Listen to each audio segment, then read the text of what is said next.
네, 안녕하십니까. 저는 건국대학교 경영대학교 함유근입니다. 오늘은 제가 전자문서가 왜 중요한지 또 왜 중요하고 있는지를 이 데이터 측면에서 또 디지털 전환 측면에서 조금 말씀드리려고 합니다. 그래서 전자문서가 데이터로 활용되는 그런 예제를 좀 소개해드리면서 이게 산업 자체를 또 전자문서가 이렇게 바꾸고 있다. 뭐 이런 얘기를 좀 하려고 합니다. 자, 여러분이 이런 전자예방접종 코로나19 증명서 많이 익숙하시죠?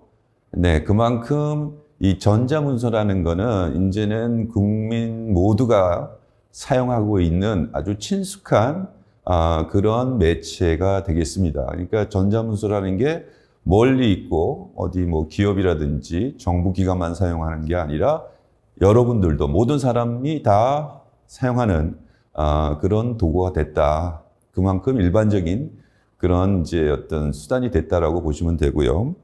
네, 이런 전자문서 외에도요, 여러 기업들이 사용하는 디지털화된 자산이 늘고 있습니다.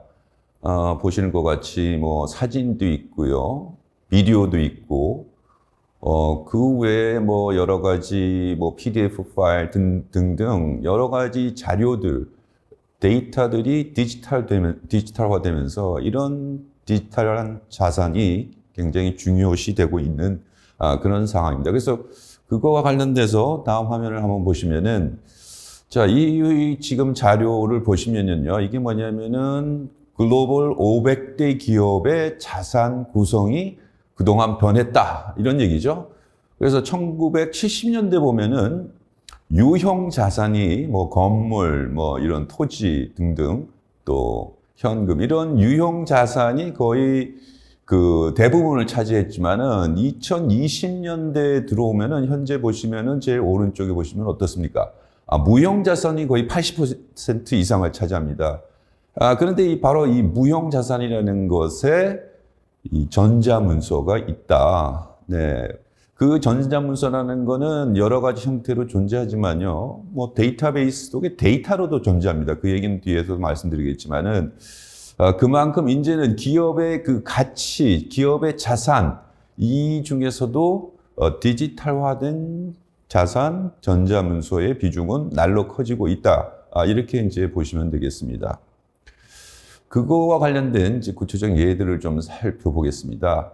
자, 이거 보시게 되면요. 그림이 이제 이렇게 지금 세 부분으로 나눠져 있는데, 제일 오른쪽에 있는 unstructured data라고 되어 있고, 뭐, 오디오, 비디오, 뭐, 이미지 있지만, 거기에 바로 전자문서도 있습니다. 그 아래 전자문서가 얘가 있는데, 이러한 전자문서들이 바로 이제 기술 발달에 따라서, 디지털화에 따라서 여기 semi-structured라는 데이터라는 그 중간에 그림을 보시면은 이런 전자문서들이 XML, JSON 데이터 이런 형태로서 이 기계가 컴퓨터가 읽을 수 있는 형태로 바로 변환이 됩니다.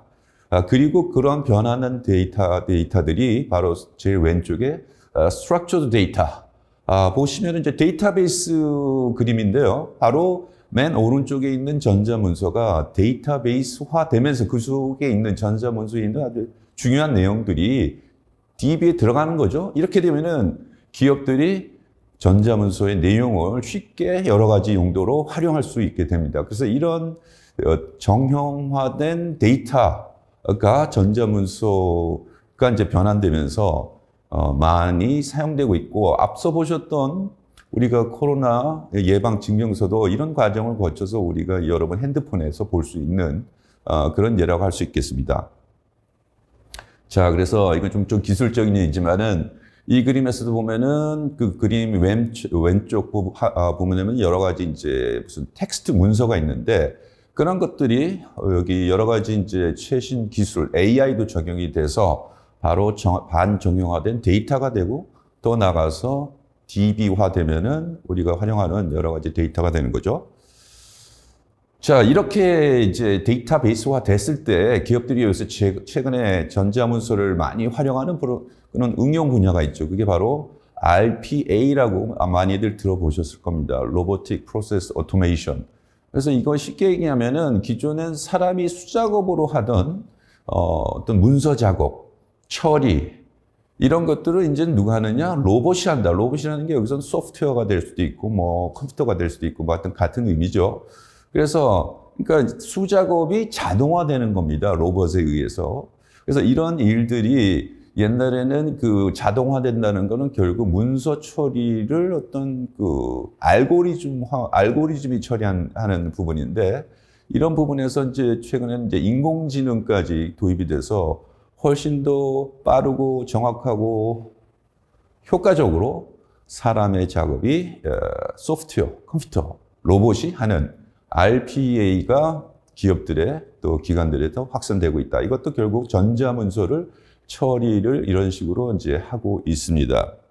그런 예들은 국내에도 굉장히 많습니다. 여기 보시는 것처럼 뭐 관공서에도 사용하지만은요, 은행 대출에도 사용하고, 뭐 고객의 어떤 그 가입 신청서 뭐 이런 것도 사용하고, 뭐 이런 모든 부분들이 옛날에는 수작업을 하던 종이 서류 작업들이 이제 디지털화 되면서 RPA가 적용되는 예들이 많이 있고요. 그 예를 하나 이렇게 보시게 되면은 국내 한 은행에서는 무역금융과 관련된 이런 문서를 받아서 그 이미지를 스캐닝해서 그거를 앞서 보셨듯이 Semi-Structured Data 결국은 DB에 넣어서 Structured Data에서 자동으로 처리하는 것들을 하는 거죠. 이런 거를 통해서 시간, 비용, 정확성 이런 면에서 많은 향상을 가져왔습니다. 그래서 심지어는 이제 같은 방법으로 이런 그 전자문서를 처리하는 해외 사례를 보면은 JP 모건을 아시죠? 해외 은행 보면은 이런 전자문서 처리에 RPA를 도입해서 또 거기에 또 AI가 결합이 되죠. 그래서 12만 개의 문서를 수천 회 검토를 해서 처리한다. 그래서 기존에 이거 사람 했을 때는 거의 36만 시간이 소요됐던 거를 이제는 이 전자문서를 기계가, AI가 처리하는 그런 시대를 맞이하게 됐습니다. 자, 이거를 갖다 이제 발전 과정을 좀 그림을 설명하면 좀 복잡하지만은 결국은 어떤 그 자동화고요. 이걸 가트너라는 이제 IT 시장 조사 기관에서는 하이퍼 오토메이션 이렇게까지 부르고 있는데 단순한 자동화에서 어떤 업무, 과업을 자동화하는 거에서 프로세스를 자동화하고 더 나아가서는 기업의 운영 전반을 자동화하는 여기서 제일 끝에 보시면은 비즈니스 오퍼레이션스가 디지털 옵스라는 그런 표현을 쓰는데 그런 식으로 해서 초자동화 시대를 열고 있습니다. 여기 보시면은 또 재미있는 예가 있는데요. 이런 문서의 전자화에 따라서 한 가지 특이한 현상이 일어나고 있습니다. 그 뭐냐면은 문서 자체, 전자문서와 과연 사용자 인터페이스, 유저 인터페이스 간의 차이가 뭐냐 이런 얘기죠. 그러니까 전자문서라는 실체가 있지만은 물리적으로 보면은 그 속에 있는 내용은 다 데이터입니다. 그러니까 논리적인 전자문서는 있지만은 그 전자문서를 구성하는 중요한 정보들은 따로 돼 있다. 그런 얘기예요. 그래서 여기 예를 보면은 한국영화진흥위원회가 여러 가지 박스오피스 순위를 공개를 하는데 그 데이터를 누가 가져와서 자기가 어떤 전자문서를 만들어서 화면에 뿌려주는 거죠. 그러니까 보는 거는 전자문서지만은 가져오는 거는 그냥 데이터만 가져옵니다. 그걸 API라는 유저 인터페이스 방식을 통해서 가져오는데 이러다 보니까 이제는 이게 전자문서인지 유저 인터페이스인지 이런 부분이 모호해지고 있다. 그 얘기는 뭐냐면은요, 전자문서가 이제는 하나의 문서 작성으로 끝나는 게 아니라 그 속에 있는 중요한 정보, 데이터들이 외부와 공유된다, 교환된다. 이런 현상들이 일어나는 것입니다. 그래서 데이터라는 측면에서 보면은 전자문서는 앞서 보셨듯이 그냥 전자문서가 작성되고 끝나는 것이 아니라 그 전자문서의 내용, 그 속에 있는 정보가 어떤 조직 내에서 공유되겠죠? 아니면은 전달되겠죠? 교환되겠죠? 그런 과정이 조직 내에서 끝나는 게 아니라 다른 조직으로도 전자문서가 왔다 갔다 하는 그런 현상이 일어나지 않겠습니까? 거기서 끝나는 게 아니라 이런 전자문서의 교환으로서 서로 여러 기관들이, 주체들이 협력해서 새로운 가치를 창출하는 그런 생태계를 만드는 현상까지 현재는 일어나고 있다. 이렇게 보시면 되겠습니다. 그래서 그런 예들을 조금 말씀을 드리면은요. 그 내용을 이제 정리를 해보면 이제 이렇게 좀 이제 복잡한 내용의 표가 될 텐데 결국은 이런 전자문서가 그 속에 핵심 데이터가 공유됨으로 해서 생태계형으로 가치 창출하는 그런 모습으로 사람이 변하고 있다. 그러니까 생태계형이라는 거는요. 결국 전자문서를 상호 교환하는 어떤 주체들끼리 협력하는 하나의 그룹이 만들어지는 겁니다. 사이버상의 어떤 그 커뮤니티가 만들어져서 그들 간에 협력을 해서 공통으로 어떤 만들어내는 가치로서 고객이라든지 뭐 국민이라든지 시민에게 더 좋은 어떤 서비스를 제공한다. 이렇게 보시면 되겠습니다. 그래서 이걸 갖다가 뭐 디지털 협업 생태계, 뭐 데이터 생태계, 다양한 방법으로 우리가 얘기를 하지만은 결국은 이런 새로운 가치 창출의 핵심은 전자문서의 상호 교환, 공유, 그리고 그러한 그 가치 사슬은 하나의 가치 웹, 거미줄 형태의 서로 사방으로 얽히고 설킨 그런 협업 구조를 가지고 가치가 창출되는 그런 모습을 볼 수가 있고 이런 거를 통해서 계속 한 고정된 형태가 아니라 새로운 또 뭔가 전자문서를 제공할 수 있는 새로운 기관이 있으면 그들도 들어오고 또 이제는 도태될 그런 기관이 있으면 그 생태계에서 퇴출되고 이런 식으로 산업은 변하고 있습니다.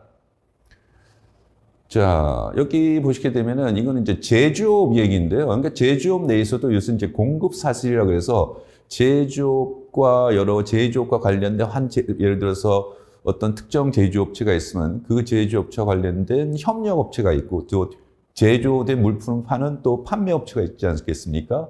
이런 기업들 간에 연결이 돼서 뭐 효율성을 높이고 자산 최적화를 향상시키는데 그 바탕에는 뭐가 있냐? 바로 이런 전자문서들이 서로 데이터 형태로 교환되는, 공유되는 그런 방법이 있기 때문에 가능한 거죠. 여기 이제 조사에서도 조사 기업의 72%가 어떤 기업의 운영을 개선하기 위해서 다른 제조업체와 데이터를 공유한다. 이런 걸 고려한다. 라고 그랬는데 바로 이 데이터 여기서 데이터를 공유를 고려 중이라는 거 바로 전자문서를 서로 교환하겠다. 이런 얘기가 되겠습니다.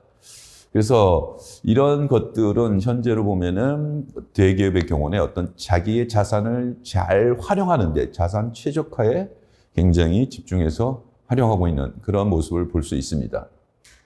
그래서 그런 예들은 국내외에 많이 이제 우리가 볼 수가 있고요. 국내에서도 많은 이제 이런 그 제조업체 간의 전자문서 교환이 발생을 하고 있습니다. 자, 그리고 최근에 여러분이 마이데이터라는 걸 들어보셨나요? 마이데이터라는 게 2022년 1월에 시행이 됩니다. 그래서 처음에는 이제 금융 부분부터 시행이 되지만은 그 외에도 공공, 의료에서도 마이데이터라는 게 이제 서비스 사업이 시행이 되고요. 현재 여기 그림에 보시는 공공 마이데이터 서비스는 이제 시범 사업으로 시행이 되는데 바로 이 지금 공공 마이데이터 서비스의 핵심도 바로 전자문서 공유를 통해서 일어납니다. 자, 그림 위쪽을 보시게 되면은 현재는 어떤 개인이 뭐 금융회사에 대출 필요한 서류를 정부 기관으로 받을 때 그걸 자기가 직접 받아서 또 바로 그 내용을 금융회사에 전달해야 되는 그런 방식이지만은 이제는 아래 그림을 보시면은 공공 마이데이터가 이제 적용이 되면은 개인은 특정 기관에 내 데이터를 이동할 수 있는 권리를 주면은 그 기관이 나 대신에 전자문서를 행정기관한테 받아서 그 기관이 자기가 처리를 해서 대출을 실행하는 그런 형태가 됩니다. 네. 그래서 이게 보시게 되면 전자문서화가 결국은 데이터 이동과 관련돼 있다 그러는데 이것이 개인 데이터 그러면은 뭐 개인의 정보 보호 이것 때문에 굉장히 여태까지 어려웠는데 이것을 개인이 나의 편익을 위해서 특정 기관에 맡기면은 데이터 이동, 전자문서의 이동을 맡기셨을 때는 상당히 새로운 형태의 지금 서비스가 일어나고 공공 서비스뿐만 아니라 금융 또 뒤에 보시기는 의료에서도 이런 일이 발생할 것이다 이렇게 말씀드리겠습니다. 이거는 이제 금융에서요, 농협은행에서는 각종 지원금이 개인들이 받아야 되는데 내가 받을 수 있는 지원금이 여러분 모르지 않습니까? 이거를 대신해서 받을 수 있게 해줍니다. 이것도 바로 금융 마이데이터 때문에 개인이 내 데이터를 여기 NH 농협은행에 제공했을 때 그 데이터를 가지고 은행이 대신 여러 가지 데이터를 정부기관이라든지 지자체에서 받아서 아예 문서 처리를 대신해 주는 겁니다. 그래서 개인이 각종 지원금을 받을 수 있게 하는 그런 서비스 현재 시범 운영 중에 있고요. 이제 의료 같은 경우에는 이제 더 큰 변환이 있겠죠. 예를 들어서 각종 자기가 병을 진료하고 치료를 하는데 내 진료 기록이라든지 이런 게 여러 병원에 있을 경우는 내가 이거를 갖다 특정 기관에 맡겨서 다 가지고 와서 나한테 종합적인 제일 좋은 의료 서비스가 뭔지 판단해 달라 하면은 그것까지 가능합니다. 이걸 위해서는 의료와 관련된 ECR이라든지 그 의료와 관련된 그런 전자문서들이 결국 공유되고 교환되는 그런 의료 마이데이터 사업이 또 이루어질 것이다. 이것도 이제 앞으로 몇 년 내에 시행이 될 그럴 계획이고 있고 현재는 시범 서비스 중에 있습니다. 자, 그러면은 국내 외에 또 이런 전자문서의 교환으로 일어나는 여러 가지 생태계에 하나만 마지막으로 들어보면은 바로 여기 보시게 되지만 IBM과 머스크라는 세계 최대 해운 회사가 서로 협력해서 만든 트레이드 렌즈라는 결국 무역 관련된 전자문서를 교환하는 그런 플랫폼, 그런 사업입니다. 여기서도 API라는 방식으로 데이터가 왔다 갔다 하지만은 논리적으로는 전자문서가 왔다 갔다 하는, 공유하는 그런 방식으로서 무역에서 일어나는 모든 번거로움을 다 해결하는 그런 혁신입니다. 그래서 보시게 되면은 무역과 관련돼서 여기 오른쪽 그림에 조그맣게 있지만은 뭐 수입업자 사이에는 거기에 뭐 운송업체도 있고 창고업체도 있고요. 심지어는 통관을 해야 되니까 국가의 뭐 관세 기관도 있고요. 또 물건을 하역해야 되니까 또 이 부두에 관련된 여러 가지 또 하역 회사들이 있죠. 이들이 다 전자문서를 쉽게 공유할 수 있는 플랫폼을 만든 사업이 바로 트레이드 렌즈라는 사업입니다.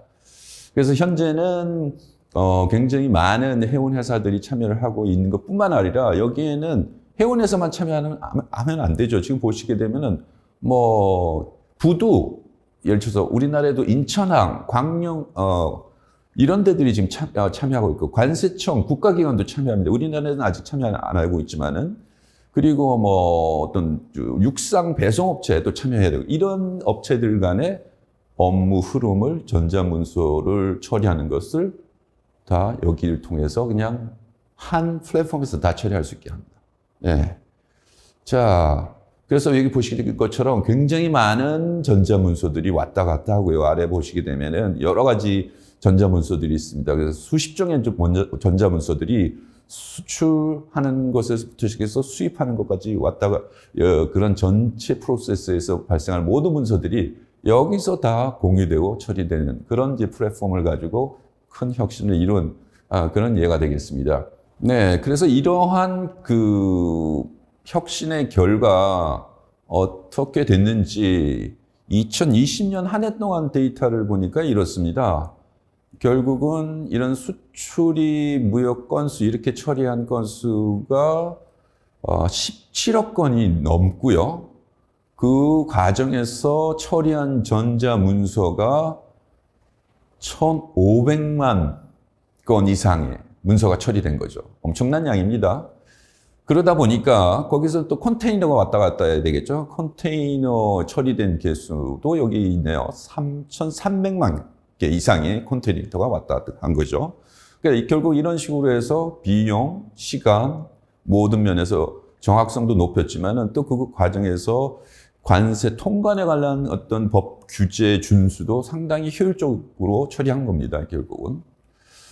그래서 정리를 하면은요, 먼저 이 디지털화와 AI의 발전으로서 이 전자문서라는 것은 그 논리적인 그 실체 중요성은 굉장히 중요시 되는 반면에 물리적으로 전자문서가 이렇게 있느냐 없느냐 이거 따지는 건 점점 무의미해지고 있다. 이렇게 보시면 됩니다. 그리고 이 전자문서 자체도 중요하지만은 그 속에 있는 데이터, 정보를 어떻게 처리하고 외부와 내부를 포함해서 공유하느냐, 이게 의미가 있는 세상이 되고 있고요. 이런 전자문서는 맨 처음에 이제 조직 내에서만 이제 사용하겠지만은 이게 조직 내에서 사용하는 게 아니라 조직 외부와 이런 문서들을 서로 교환하다 보면은 더 많은 생산성, 더 효과적인 의사결정, 더 나가서 이렇게 새로운 또 사업도 할 수 있네. 그러니까 비즈니스 모델이 새로 창출되는 그런 혁신이 가능한 디지털 전환을 야기할 수 있습니다. 결국은 이런 변화된 환경을 토대로 전자문서가 공유되는 또 생태계 중심의 가치 창출이 대세가 되고 있고요. 또 그러한 가치 창출 방식의 데이터 경제가 앞으로 더욱 발전할 것으로 기대됩니다. 네, 오늘 제가 드릴 내용은 여기까지가 되겠습니다. 감사합니다.